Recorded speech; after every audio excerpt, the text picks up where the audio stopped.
Bismillahirrahmanirrahim. Assalamualaikum warahmatullahi wabarakatuh. Alhamdulillahirabbil alamin. Wassalatu wassalamu ala Rasulillah wa ala alihi wa ashabihi ajma'in. Amma ba'd.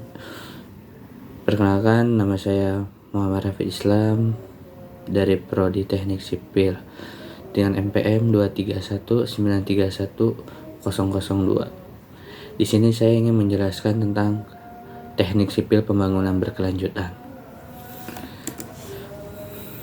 Teknik sipil pembangunan berkelanjutan menyeimbangkan antara pertumbuhan pendudukan kelahiran dan pertumbuhan pangan produksi. Mau tidak mau produktivitas pangan harus ditingkatkan. Hal ini bisa dilakukan dengan cara mengoptimalkan sumber daya alam yang dapat dikelola dalam bentuk barang dan jasa. Karena tingkat kepuasan manusia terhadap barang dan jasa bersifat tidak terbatas, maka optimisasi pengurangan sumber daya alam dilakukan tanpa pernah memperdulikan sumber daya alam bersifat terbatas. Akibat yang timbul kemudian adalah proses degradasi lingkungan berupa kerusakan dan pencemaran lingkungan semakin menjadi dan bertambah parah. Pembangunan berkelanjutan. Peradaban modern yang kapitalis sekarang mendorong manusia begitu serakah terhadap lingkungan hidup. Manusia modern terjangkit oleh penyakit hedonisme yang tidak pernah puas dengan kebutuhan materi. Sebab yang mendasar timbulnya keserakahan terhadap lingkungan ini karena manusia memahami bahwa sumber daya alam adalah materi yang mesti dieksploitasi untuk kepentingan memenuhi kebutuhan materinya yang konsumtif. Deklarasi pembangunan berkelanjutan.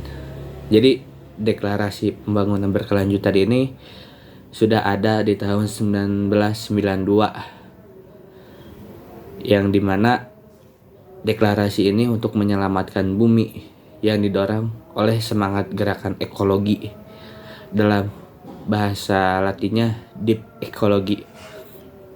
Kesepakatan ini memuat pandangan bahwa manusia adalah bagian integral dari alam kehidupan lain, yakni bagian alam bumi, biosfer, sehingga perilaku perusakan dan pencemaran pada sebagian bumi pada sesuatu negara dipandang sebagai perilaku yang tidak etis. Bumi dan bersumber daya alam dipandang sebagai sesuatu yang memiliki hak hidup untuk manusia karena semuanya merupakan ciptaan Tuhan.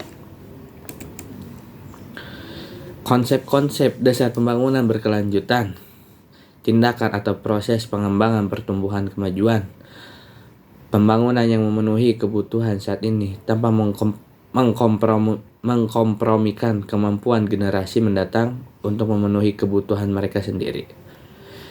Jadi dalam pembangunan berkelanjutan, keputusan kita harus mempertimbangkan banyak dampak potensial terhadap masyarakat, lingkungan, dan ekonomi, dengan tetap mengingat bahwa tindakan kita akan memiliki pengaruh signifikan terhadap masa depan.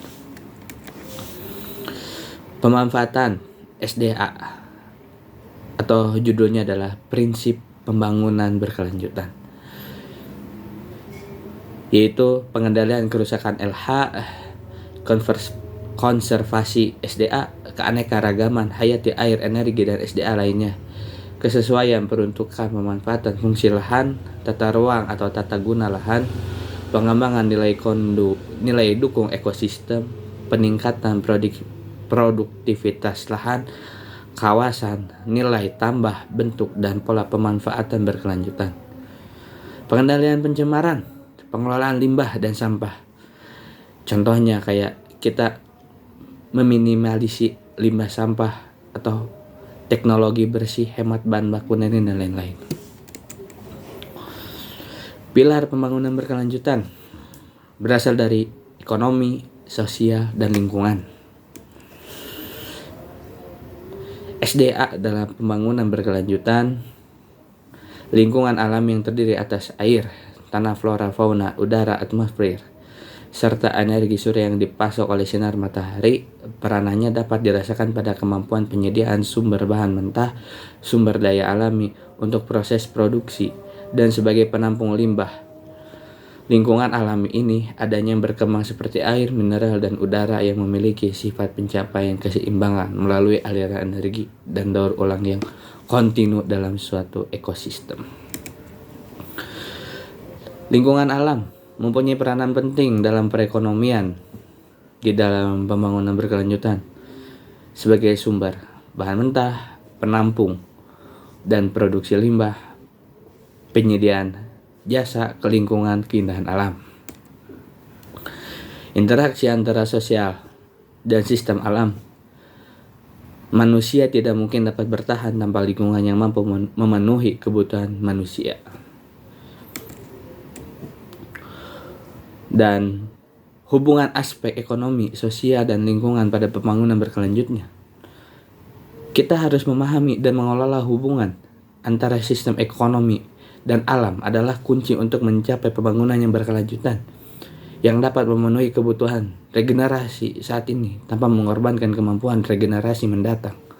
Untuk memenuhi kebutuhan mereka, integrasi prinsip ekonomi hijau dan praktik berkelanjutan menjadi bagian integral dari upaya menuju masa depan yang berkelanjutan secara ekonomi dan ekologis.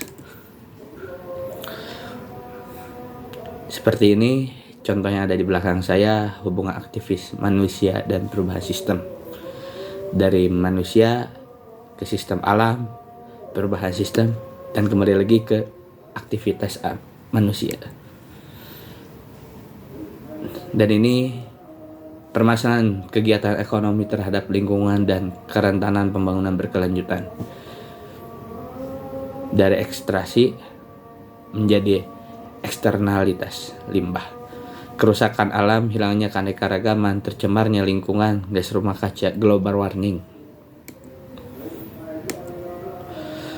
Dampaknya dalam keberlanjutan pembangunan ekonomi lokal karena berkurangnya ketersediaan modal lokal dan tenaga kerja menyebabkan output menjadi rendah seperti yang diperkirakan oleh hubungan produksi normal.